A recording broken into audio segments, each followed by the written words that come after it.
Merci de nous suivre, mesdames et messieurs, sur Cléboa à travers le monde entier. Merci de nous renouveler votre confiance et votre fidélité. Le jeudi 17 novembre 2016, il a plu au secrétaire général du parti présidentiel de réajuster, disons, de restructurer la jeunesse du parti, le PPRD. Henri Mova a nommé un nouveau président de la Ligue des jeunes, Patrick Kanga, c'est son nom. Il s'est secondé de 10 vice-présidents. Parmi ces 10 vice-présidents, disons 10 départements au sein de la jeunesse du PPRD, il y a la jeunesse... Pour rappeler, le vice-président en charge de le vice-président. Oui, on le rappelait. Le vice-président. Mesdames et messieurs, merci de nous renouveler votre confiance sur Cléboa. Vous êtes nombreux à nous suivre à travers le monde entier. Vous êtes en Europe, vous êtes en Belgique, aux États-Unis, vous êtes en Afrique du Sud, vous êtes en Suède, vous êtes en Australie, vous êtes au Brésil, vous êtes au Venezuela, aux États-Unis et j'en passe. Merci de votre fidélité. Merci de nous faire suivre vos remarques et suggestions. Mesdames et messieurs, vous savez que la République démocratique du Congo a un nouveau Premier ministre depuis le jeudi 15 novembre. La semaine qui s'achève a été riche en actualité politique. D'abord, la démission du Premier ministre Augustin Matata Ponyo, le discours du président de la République devant le Congrès sur l'état de la nation à l'Assemblée nationale.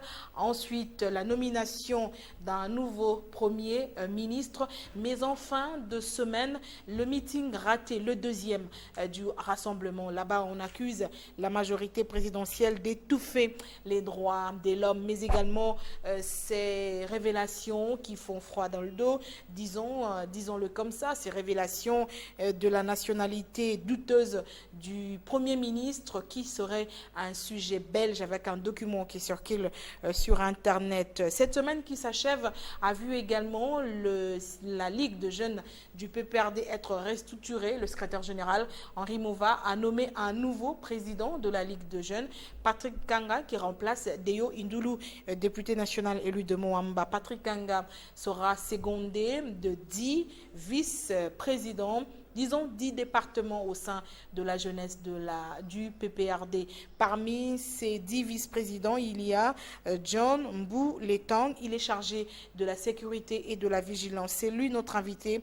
Il va commenter ses actualités avec nous, mais également nous parler de son département sécurité et vigilance.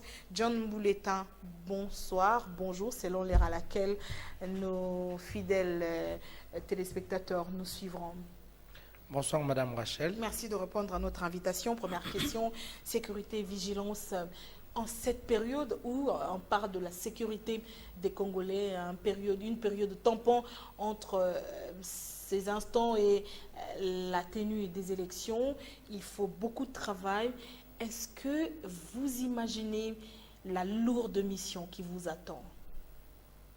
Madame, si on m'a confié cette responsabilité, j'estime que les autorités de mon parti ont mesuré la taille des enjeux et ont estimé qu'ils pouvaient me confier cette tâche.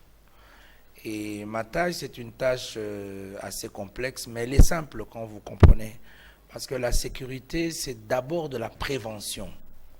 Il y a de la prévention d'abord. Il faut prévenir ce qui peut arriver. Il faut de l'anticipation. Il faut de l'analyse, de la synthèse, de la réflexion. Donc, ce n'est pas du muscle, il faut de l'intelligence.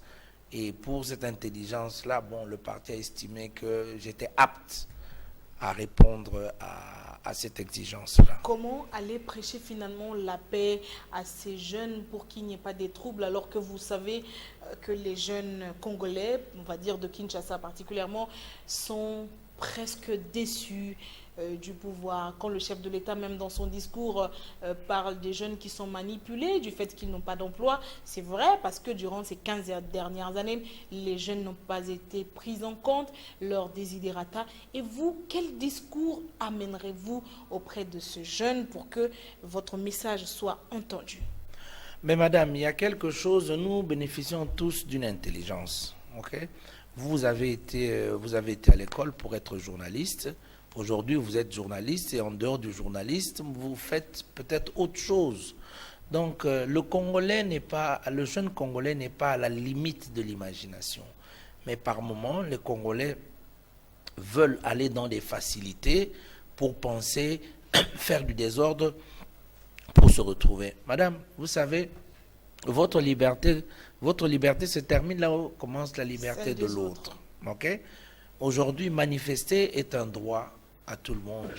Mais si vous devez manifester, il faut manifester de sorte que vous n'entravez pas aux intérêts ou aux libertés des autres. C'est ça le problème. Madame, vous voyez Kinshasa ici, les gens pensent que le fait de se taire que je parle en lingala que non, mais on réfléchit à ce que nous devons faire. La jeunesse, c'est la relève de demain. Si la relève de demain doit avoir des bonnes vertus, parce que bon, si nous aujourd'hui nous sommes en train de nous dire que le pays est là où il est, c'est parce que nos aînés ont failli quelque part. Et nous ne souhaitons pas que ni nous ni nos enfants ne soient une génération sacrifiée. Parce que nous, les questions que nous ne pouvions pas poser à nos parents hier, nos enfants nous les posent aujourd'hui, même en bas âge. Donc, il y a une reconsidération de la façon de voir des concepts qu'il va y avoir. Donc, nous, au niveau de la Ligue des jeunes, le secrétaire général, depuis son arrivée, ça fait presque une année et quelques mois, il n'avait pas encore renouvelé les structures du parti selon son entendement. Et il avait une idée de la Ligue des jeunes, ben, ça coïncidait avec le discours du chef de l'État, qui est notre autorité morale, qui a dû valider les candidatures pour qu'il puisse la publier. Nous sommes un parti d'ordre et de discipline. Et nous allons commencer par amener de l'ordre et la discipline dans nos jeunes. Est-ce qu'il existe une jeunesse qui s'identifie au PPRD? C'est quoi l'estimation des jeunes qui sont membres du PPRD et qui s'identifient au PPRD aujourd'hui? Parce que apparemment, ce que l'on apprend, que c'est un parti des cadres et non des masses. Mais madame, la preuve que ce n'est pas la preuve que ce qu'ils disent c'est faux. Nous sommes un parti de masse. Il ne faut pas demander au PPRD de mobiliser. Si vous demandez au PPRD de mobiliser, en 24 heures, le PPRD mobilise et il y a les rues. Nous avons simplement, le jour de l'anniversaire du chef de l'État, nous avons organisé une marche qui est partie du rond-point Mollard jusqu'au Vélodrome. Vous avez suivi les reportages de la presse internationale? Non, madame, des bus qui sont allés chercher madame, la presse internationale n'a qu'à s'occuper de ce qui se passe à l'étranger, qui ne s'occupe pas de ce qui se passe ici, parce qu'il se passe pire là-bas. Nous, ici, on ne trafique pas. Okay? La marche avait commencé au niveau de rond-point Mollard. La marche avait commencé au niveau du rond-point Mollard jusqu'au moment où les gens sont arrivés au Vélodrome, il y avait toujours du monde dans les rues. Madame, nous sommes les maîtres, nous sommes les maîtres des rues. Il y a eu des bus qui sont allés les chercher dans les auditoires pour le ramener au lieu du départ du marche. Madame, il ne faut pas. Nous sommes le parti au pouvoir. Si aujourd'hui nous estimons qu'une marche commence à partir de Bandal et que nous ne voulons pas faire souffrir nos militants, on peut mettre des bus à leur disposition. Même si ces bus-là ont été mis à leur disposition, est-ce qu'on a forcé les gens d'entrer dedans? Non. Ils sont venus de leur propre gré. Madame, donc c'est du pur mensonge. Madame, c'est du pur... Madame, c'est du pur mensonge. Chaque parti, chaque structure a sa manière de s'organiser. Ne remarquez-vous pas que les reportages que les chaînes étrangères viennent faire au Congo, sont orientés. Ils vont prendre des gens dans un petit coin en train de dire n'importe quoi. Madame, ils ne vont pas nous dire que chez eux en Europe, c'est la belle vie. Il y a des clochards dans les coins de rue, il y a des délinquants, il y a des braquages à tout moment. Les Kardashians se sont fait braquer. Ici au Congo, est-ce que ces braques-là existent encore? Non, madame, il ne faut pas s'occuper de ce qui est de l'étranger. Ils n'ont qu'à faire ce qu'ils veulent faire chez eux, pas ici chez nous. Ici, on a une culture non violente. La violence, ce sont eux qui amènent la violence. Le songi-songi, comme on appelle, ce sont eux qui amènent le songi-songi. Qu'est-ce que les jeunes peuvent attendre encore de ce gouvernement alors que rien n'a été fait pour lui, pour eux plutôt, pour ces jeunes?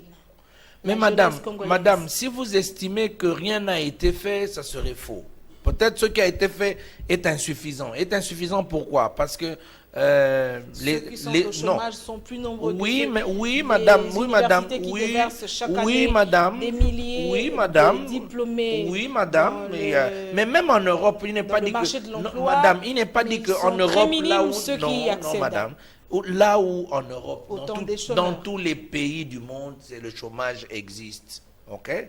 Bon, au Congo, nous venons de très loin, nous venons de beaucoup de problèmes, nous venons des guerres, nous venons de tout un tas de calamités qui fait que les choses doivent prendre un temps et il faut prendre de patience. Madame, on ne peut pas forcément donner de l'emploi, on peut aussi créer de l'emploi.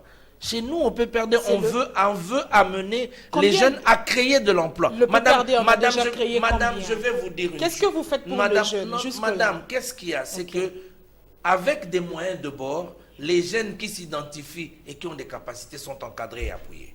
Ça, nous le faisons. Mais il ne faut pas attendre que quelqu'un qui est dans un coin de rue, qui ne veut pas travailler, qui ne veut pas réfléchir, qui ne veut pas concevoir, va demander des trucs. Non, madame, la manne ne va pas tomber du ciel. Il faut travailler, il faut montrer de quoi vous êtes capable. Et en ce moment, nous allons faire quelque chose. Madame, dites-moi, dans 15 années, un enfant de 15 ans ne travaille pas, il est encore à l'école. Donc, il doit apprendre. Parce qu'il reste encore presque, disons, 2 ans pour organiser les élections en 2018. Et vous le savez qu'après, le président de la République ne peut pas se représenter parce que la Constitution le lui interdit. Il a déjà consommé ses 2 mandats constitutionnels, consommés plus tôt. Qu'est-ce qui va être fait finalement pour ces jeunes? Madame, s'il vous plaît. 2 années comparé à 15 années. 2 années, 15 années. Madame, 2 années, 15 années ne comparez pas dans ce sens-là. Madame, s'il vous plaît. Non, ce n'est pas. Non, ce n'est pas question d'actiser le feu. Non, madame, nous venons de... Madame, s'il vous plaît, nous venons de combien d'années de guerre? Nous venons de combien d'années? D'abord, le pays était divisé. Et puis, on a eu de la guerre. Et jusqu'au moment où nous vous parlons, il y a presque 80% du territoire qui est recontrôlé. Mais chaque année, il y a l'argent du trésor public qui s'envole comme ça. Oui, mais madame, madame, vous ne pouvez rien faire sur cette terre sans la paix. Non, madame, sans la paix, sans la tranquillité, aucun développement ne peut être. Le premier facteur de développement, c'est la paix et la sécurité. Mettre fin aussi à la madame, corruption. la paix et madame, la paix et la sécurité. La paix, mais madame, qui s'est enrichi? Il n'y en a pas qui se sont enrichis. Nous ne les connaissons pas. Moi, je ne me suis pas enrichi. Je suis dans ce régime depuis 2001. Vous avez été un peu trop loin de la marmite. Maintenant, je n'ai pas été trop loin de la marmite. J'étais très proche de la marmite. Au contraire, madame. Pour me donner les responsabilités qu'il y a aujourd'hui, c'est qu'on a établi, c'est qu'il y a eu un suivi. On a établi que je suis très proche de la marmite. Ça veut dire que vous savez de quoi on parle. Non, madame, je ne sais pas de quoi vous parlez. Ce sont des allégations qui n'engagent que vous. Mais je ne vois pas des gens qui ont beaucoup d'argent qui se sont enrichis. Non, madame. Sinon, pourquoi mettre en place un conseil spécial du président de la République en matière de lutte contre la corruption, le Zolo Bambi? Pourquoi il existerait s'il n'y a pas d'enrichissement illicite? Madame, il est tout à fait... Madame, s'il vous plaît, écoutez-moi, madame. Il s'agit d'une chose, de la prévention. Ok? Il est là à titre préventif. Oui, pour que s'il y a des gens qui ont cette intention-là, qu'ils ne le font pas. Parce que si on avait qui s'étaient enrichis, on les aurait déjà pris dans le filet, madame. Le discours du président de la République sur l'état de la nation, finalement, le chef de l'État avait promis la mise en place, la nomination d'un Premier ministre, ça a été fait. Qu'est-ce que vous, en tant que jeune, vous attendez du gouvernement ou de Sami Badibanga, le nouveau Premier ministre? Madame, en passant, d'abord, je vais féliciter le nouveau Premier ministre, Sami Badibanga, parce que, bon, c'est un jeune et c'est quelqu'un de très bien. Et le chef de l'État, nous devons... Quand on a 54 ans, on mais anyway, la notion de... Madame, la notion de la jeunesse est très relative. Donc, c'est un état d'esprit. Oui, c'est un état d'esprit. Sami Badibanga, c'est quelqu'un qui a des capacités et des possibilités. Madame, ça a été l'argentier de la campagne de l'UDPS. Donc, il a aussi la capacité d'aller chercher l'argent. Il a la capacité d'aller chercher l'argent pour la République. S'il a pu le faire pour l'UDPS, il peut le faire aussi pour la République. Surtout qu'il est revêtu d'une casquette de chef de corps, de Premier ministre. avec autant de prestige. Madame, vous savez qu'au jour d'aujourd'hui, sa province, même les originaires de sa province dans cette ville, ils jasent. Vous voyez les déclarations, les applaudissements, tout le soutien que Sami Badi Banga a. Madame, le chef de l'État, il faut l'encourager. Le chef de l'État, c'est un homme de parole. Le chef de l'État, c'est un homme qui a le sens de l'État. Le chef de l'État, c'est un homme qui est béni. Parce que personne, aucun sondage n'aurait donné Sami Badi Banga, Premier ministre. Mais aujourd'hui, Sami Badi Banga, Premier ministre, et la mayonnaise tourne, et les gens pourront Est-ce qu'il aura les moyens de sa politique? Madame, c'est un Premier ministre, c'est un financier, il a un niveau d'études quand même assez élevé pour arriver à trouver des moyens, même des moyens extra-budgétaires. C'est un homme d'affaires.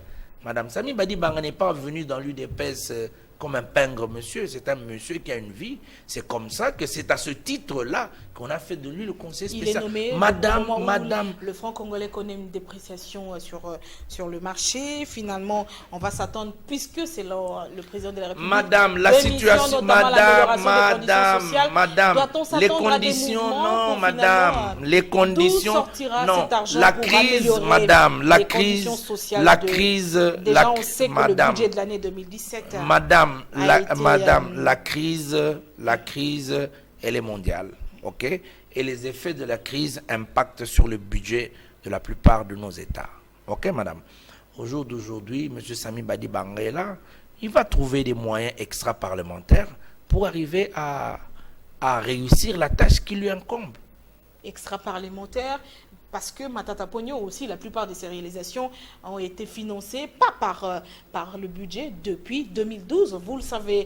Non, madame, non, madame, non, non, non, non, madame, la plupart, non, madame, la plupart, l'immeuble intelligent a été financé avec l'argent du Congo. Nous avons recueilli à l'expertise étrangère pour construire ça, madame. Et quand vous voyez la plupart des constructions, il y a des stades, il y a des routes réhabilitées, il y a des trains achetés. Madame, il y a des endroits où le train n'était pas passé depuis 30 ans, madame. Aujourd'hui, il y a des chemins de fer. Dernièrement, le chef de l'État vient d'inaugurer des nouvelles voitures qui vont faire le trafic entre Kinshasa et Matadi, madame. Les risques d'accident, la prévention, voyager dans de bonnes conditions, la sécurité, madame. Tout ça, c'est peu de choses. Depuis combien de temps il n'y a pas de train entre Kinshasa et Matadi? Et les bombardiers inaugurés sont où aujourd'hui? Les bombardiers inaugurés sont à l'aéroport. Hein. Les bombardiers inaugurés sont à l'aéroport. À Goma, il y a un qui est cloué au sol. Oui, mais madame, il n'est pas cloué au sol pour le plaisir. C'est un engin volant. Il peut avoir des défaillances techniques. Ngapeta a décollé le même jour et le même jour a connu des problèmes, des pannes techniques. Oui, mais madame, une panne, ça peut toujours arriver. Même un véhicule neuf, en cours de vous pouvez avoir une panne. Il ne faut pas qu'on dramatise. Ce sont des engins qui ont été faits par des hommes. Ils peuvent avoir des faiblesses. Madame, il peut y avoir des faiblesses. Une panne dans un véhicule. On voit combien de véhicules neufs qui vont le faire. On voit combien de nouveaux avions qui crachent. Donc, madame, ça, ce n'est pas un problème. Les appareils sont là. Ils sont la propriété de la jeune compagnie que nous devons féliciter et encourager au lieu de critiquer comme les gens passent le temps à le faire pendant qu'eux-mêmes ne seront même pas capables de faire le 1/3 de ce que les autres ont fait. Le président de la République, je reviens au discours du chef de l'État, un discours qui énerve dans une certaine mesure l'opposition radicale, qui parle même d'un discours, pas un discours d'apaisement, un discours plein de contre-vérité, pour ne pas dire mensonge, un discours qui ne traduit pas finalement la réalité du quotidien congolais. John Mouletan, qu'est-ce que vous répondez à ces Congolais qui estiment que Joseph Kabila a provoqué finalement l'opposition en tenant ce discours qu'il a tenu le 15 novembre dernier devant le Congrès? Madame, vous devez savoir d'abord que Joseph Kabila est chef d'État. C'est un chef de l'État élu et qui est en fonction. Okay? Il s'adresse devant le Congrès, il s'adresse à travers le peuple devant le Congrès. Le chef de l'État parle à la nation. Ce n'est pas parce qu'il y a une frange de Congolais qui n'est pas d'accord avec lui qu'il doit prendre les gens en étau et en otage. Non, madame. Même au paradis, tout le monde n'était pas d'accord avec Jésus. Il y en a bien qui n'étaient pas d'accord, c'est normal, c'est la démocratie, c'est leur avis. Ils ne font que contester, mais ils auraient pu amener des contre-propositions. Madame, vous savez le problème des gens du Rassemblement et de l'UDPS, c'est qu'ils passent leur temps à critiquer et ils sont incapables de donner des contre-propositions constructives. Nous attendons des contre... Madame, si les contre... Madame, s'il vous... alors qu'à l'Assemblée nationale, vous savez que c'est la majorité qui fait sa loi et l'opposition est piétinée par cette majorité numérique. Madame, c'est la démocratie, c'est l'expression démocratique. C'est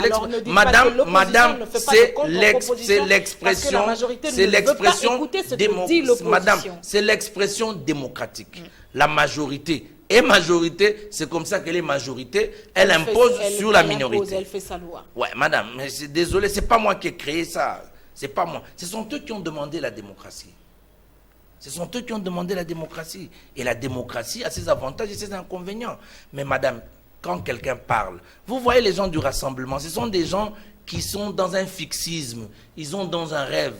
Madame, il y a un nouveau Premier ministre qui est issu de l'UDPS et il y a une feuille de route qui sera l'unique voie que nous allons aller jusqu'aux élections. Alors, d'aucuns ne pensez pas, comme vous l'avez dit tout à l'heure à Samy Badibanga, pourquoi, selon vous, l'avoir choisi et pourquoi n'avoir pas choisi, par exemple, le président de l'UNC, parce qu'on accuse également la majorité de bouffer les opposants, puisque tous ceux qui se sont montrés radicaux, à part l'UDPS qui est resté constant, ont été finalement avalés par la majorité présidentielle. Il y a le MLC qui est aujourd'hui divisé, le RCD, tous ces partis politiques issus des mouvements rebelles, on va vous citer le M23, etc.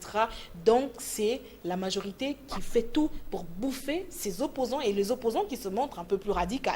Madame, je vais vous dire une chose, nous avons un défaut, nous les Congolais, c'est qu'on ne sait pas vivre en bloc. Il suffit qu'il y ait un intérêt pour que les gens soient divisés. C'est dommage, hein? C'est dommage que je le... Il suffit de la politique de débauchage. Non, madame, nous n'avons pas débauché. Madame, il faut être un homme républicain. À partir du moment où vous accédez à une fonction de l'État, vous n'appartenez plus à votre famille ni à votre parti politique, vous appartenez à la nation congolaise. Et le chef de l'État, qui est le père de la nation, peut donner sa confiance à n'importe quel Congolais de quelle obédience que ce soit.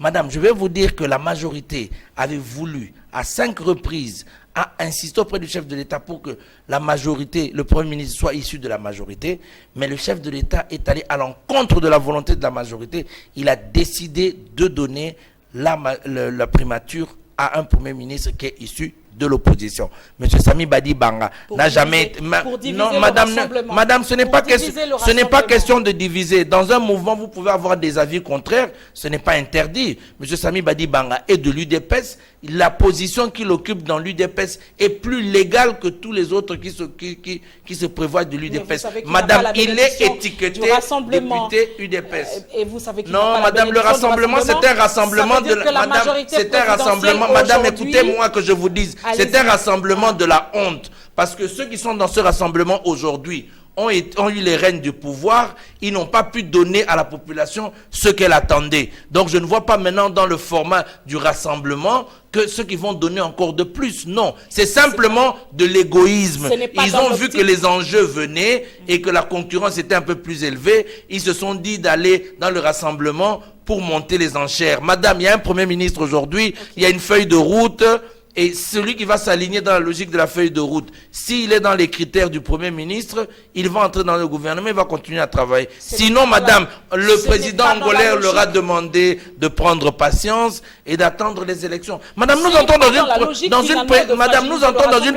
dans une période post-électorale. C'est pas une transition, c'est une période post-électorale, madame. L'idée de fragiliser finalement ou de diviser ce rassemblement parce que à l'époque, l'histoire nous renseigne que le président Mobutu avait fait la même chose en début 80. Madame, Kabila n'est pas égal à Mobutu. Mobutu plaise à son âme, il est déjà mort, mais Kabila n'est pas égal à Mobutu. Non, madame, il n'y a pas de problème. Aujourd'hui, le peuple kassaïen est très content d'avoir un Premier ministre issu du Kasaï. Madame, vous savez, ça fait 24 que le Kasaï attendait d'avoir un premier ministre. Quelles opportunités on n'a pas données? Oui, mais madame, que voulez-vous? Écoute, le chef de l'État a entendu le cri des fils de la RDC, les Kasaïens, qui se sont plaints, et il a répondu positivement. L'opportunité s'est présentée pour que Sami Badi Banga soit là. Eh bien, il est là, madame. Il est là et on fait avec. Celui qui n'est pas d'accord, ben écoute, qu'il soit patient chez lui à la maison et qu'ils attendent après les élections, madame. La période est post-électorale. Nous réfléchissons en termes d'élections. Qu'ils restent, qu'ils se calment chez eux dans leur maison, qu'ils s'organisent pour les prochaines échéances électorales. Comme ça, tout va bien se passer. C'est pourquoi il faut réprimer tous les madame, il n'y a pas de répression. Ce sont des inciviques, madame. Dans une capitale comme Kinshasa, madame, ce sont des inciviques. L'incivique, c'est celui qui ne respecte pas les lois établies. La Constitution établit qu'il y a un gouverneur dans chaque province. Ce gouverneur-là, il est élu et il légifère. Quand un gouverneur vous dit que vous ne pouvez pas marcher pour des mesures conservatoires, qu'est-ce qu'on fait de madame, ce n'est pas question de droit. Madame, madame, il ne faut pas mélanger la sécurité et le droit de l'homme. Si la marche qui avait été autorisée a amené des pillages et des casses, pour prévenir à tout ça, le gouverneur a pris. C'est une mesure conservatoire, madame. C'est une mesure conservatoire. On va terminer par cette question. Sami Badi Banga, auquel vous... Sami Badi Banga... Le Premier ministre Sami Badi Banga. La toute dernière question, je n'ai même pas terminé. Ma question est un sujet belge. Le sujet fait débat dans les réseaux sociaux avec un document qui prouve sa naturalisation en 2002. Ça veut dire que c'est un Premier ministre qui mérite carrément de démissionner, parce que c'est un sujet belge et la loi de la République est claire à ce sujet. La nationalité est une et exclusive. Madame, c'est l'Olivier qui a lancé le problème de la nationalité de Sami Badi Banga sur les réseaux sociaux. Lui-même, il a 4 nationalités avec lui. Il a été madame, attendez, il a été président de l'Assemblée, il a été plusieurs fois ministre. Donc, madame, lui n'est déjà pas un bon exemple. Parce que d'un père noir et d'une mère noire, on ne va pas avoir un enfant métissé. Ok? Sami Badi Banga a ses origines au Kasaï qu'on vous a déterminé jusque-là. Et aujourd'hui, quelqu'un qui est né au Kasaï, qui a ses origines au Kasaï, est congolais, madame. C'est un Congolais, c'est tout. Il n'y a rien d'autre. Ce document est un faux, selon madame, je ne suis pas dans le faux ou dans le vrai. Sami Badi Banga a ses origines au Kasaï, oui ou non? S'il a ses origines au Kasaï, il est congolais. Si c'est madame, s'il vous plaît. Si madame, je ne suis pas belge, je vous parle de Congo. Quand Tshisekedi est parti déposer la candidature de Sami Badi Banga à la CENI, il avait déposé en tant que belge ou en tant que congolais? S'il avait déposé en tant que congolais, c'est Tshisekedi qui a fait de Sami Badi Banga, qui a confirmé sa nationalité congolaise. Et voilà, le chef de l'État est dans la vision. Et pourquoi ce débat est suscité aujourd'hui? Mais madame, ce débat est suscité par les aigris et les jaloux qui ont compris qu'ils ont raté l'affaire. Olivier Kamita, tu étais candidat. Il a demandé partout à toutes les chancelleries de venir intervenir pour qu'il devienne candidat. Le chef de l'État a dit niet. Okay? Le candidat est venu du rassemblement de l'UDPS, c'est Sami Badi Banga. Merci beaucoup, John Bouletan, d'être passé commenter l'actualité avec nous. Merci à vous qui nous suivez à travers le monde. Merci à Cléboa. Merci de nous faire suivre vos réactions. Je vous retrouve la semaine prochaine avec un nouvel invité, John Bouletan, vice-président du PPRD en charge de la sécurité et de la vigilance. Bonsoir et merci de nous suivre.